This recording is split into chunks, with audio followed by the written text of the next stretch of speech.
Okay, I'm going to go through Unit 2, Monday the 5th of March 2012 paper.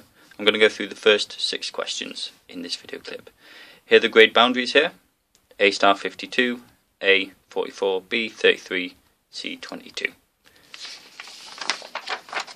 So on the first question, we've highlighted the key points. The ingredients give you 12 scones, and we're trying to make scones for 15 people, 2 scones each. So in total, they have 30 scones. 2 different ways I can do this. I can use the ingredients and add up until I get 30 scones. So that would be one lot of 12 scones, another lot of 12 scones, and 6 scones, which will be half my ingredients to get me 30. Or I can just times all the ingredients by 2.5, and that will get me up to my 30. So for the self-raising flour, which is 220 grams, I add another 220 and half again and get my 550.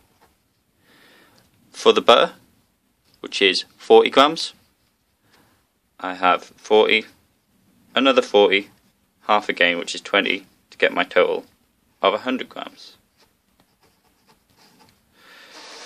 Now for the milk, which is 150, 150, 150, and half again, which is 75, gets my total of 375. And for tablespoons of sugar, I have 2, and half again, 1, is 5 tablespoons of sugar. So my final answer should be 550 grams of self-raising flour, 100 grams of butter, 375 milk, and 5 tablespoons of sugar. So on question 2, I have a sequence here going 2, 7, 12, 17, 22. Within any sequence like this, I'm going to see what my difference between each number is. As you can see, I'm plussing 5 each time. The first question, explain why the number 271 cannot be a term in this sequence. All the numbers in this sequence end in a 2 or a 7. As 271 does not, I know it's not going to be in the sequence. To put any sequence into expressions in the nth term, because I'm increasing by 5 every time, I know that it's going to be 5n. I can then write out my 5 times table underneath and see what the difference between the sequence and the 5 times table is. As you can see, I'm taking away 3 each time. So my final answer will be 5n take away 3. On question 3, I need to find the coordinates of the midpoint of the line joining the points 1, 2 and 4, 0. The midpoint is going to be halfway between these 2 coordinate points. So to do that, I'm going to deal with my x's and my y's separately. To find out what's halfway between 1 and 4, I'm going to find the average of the 2 numbers. So 1 plus 4 divided by 2, which gets me 2.5. Now with the y coordinates, I need to find what's halfway between 2 and 0.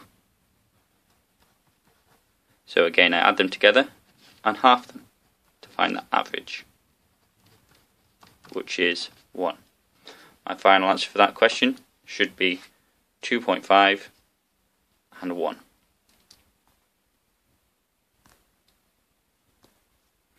The first thing to notice about question 4 is it's a starred question, so I'm going to use some sort of mathematical reasoning on these questions. A good thing to do is maybe include 1 or 2 sentences in all of your starred questions. The next thing to notice is the measurements are in different units, so maybe in part of my question I will have to convert between these different units. Mark needs to fill the container with boxes, the larger box with the smaller boxes. Show that Mark can put no more than 5,000 boxes into the container. The first way to do this is to work out the 2 different volumes of the container and the box and see how many times the smaller volume fits into the larger volume. To do this, I've converted each of these into centimetres. So 5 metres is 500 centimetres. 10 metres is 1000 centimetres, and 4 metres is 400 centimetres. If I times these numbers together, I have 1, 2, 3, 4, 5, 6, 7 zeros, and then 4 times 1 times 5 gets me 20. So that's 20 and then 7 zeros. To find the volume of the smaller box, I've done 20 times 50 times 40. And if I do 20 times 50 times 40, I get 40,000.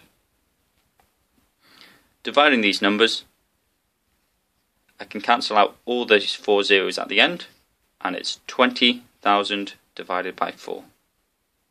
4 goes into 20 5 times, so 4 goes into 20,000 5,000 times. A sentence just to finish that off would be volume of the smaller box fits in 5,000 times. Another way that some people dealt with this question was to see how many boxes would fit along each of the dimensions. So, if it's 40 centimetres deep and this is 4 metres deep, I know that 10 boxes would fit going back. Because it's 10 metres long and this one's 50 metres long, there'll be 2 per metre, so in the 10 metres there'll be 20 boxes. As this is 5 metres high and this is 20 centimetres high, there'll be 5 per metre, and in 5 metres there'll be 25 boxes. Timesing all of these dimensions of boxes together, I get my answer of 5,000 boxes. Question 5 is just a simple collecting like terms question. So I need to bring all my E's together and all my F's together. To do this, to start with, I could maybe bring around each of my terms so I can see which ones are positive and which ones are negative. Remember to include the sign in front of the term. So with my E's, I have 2E plus 6E, which is my 8E. And with my F's, I've got minus 8F plus 3F, which gets me minus 5F. On the next question, I need to factorise 4t plus 10. So I need to put it into brackets. Because there's no squared here, I know it's not a quadratic, so I'm not putting it into 2 sets of brackets. What is the biggest number I can put into 4t and 10? That would be 2. To times to get 4t, it would be 2 times 2t. To times to get 10, it would be 2 times 5. Expand and simplify this next one. Some people made the mistake of thinking it was a double bracket, even though there weren't 2 sets of brackets here. It's simply just expanding the first bracket, so I get 3 plus 2p minus 2, and then simplifying that. 3 minus the 2 is 1 plus my 2p. In this factorising question, it's very similar to what we do in the AC method. We first factorise the first 2 terms, and then we factorise the next 2 terms. Factorising these first 2 terms, I see that x is a common factor. So I'm going to take that out, and x times my a gets me ax, x times my b gets me bx. Look at the next 2, I can take y out as a common factor. You may notice at this point I've got 2 brackets which have the same terms inside them. So that's going to be one part of my double brackets. The other part is going to be the terms in front of these 2 brackets, x plus y. In this question, I've highlighted some of the key points. where some people just lost some silly marks. John earns 30,000 each year. He gets 20% off his monthly pay. Work how much money John has left each month after the deduction. So it gives you his pay per year, and you need to work out his pay per month after tax. Most people manage to do this first part, 30,000. 10% of it would be 3,000, 20% would be 6,000. So in a year, John gets paid 24,000. As this is his yearly pay, to find his monthly pay, I need to divide this amount by 12, giving me 2,000. On question 7, I've highlighted some of the key parts. We're dealing in kilometres and in miles. Whenever I'm dealing in kilometres and miles, if I write down my conversion rate, 5 miles equals 8 kilometres, that's 1 mark guaranteed on the question. The next thing I would do on this question is do my conversions early on, before the numbers get too big. So, if 5 miles equals 8 kilometres, I know that this 10 miles is going to equal 16 kilometres. If he's driving toward Rennes, which is 60 kilometres away, and he's travelled 16 kilometres, a simple subtraction gives you that he has 44 kilometres left to travel. I'll be going through the next 7 questions on the next video clip.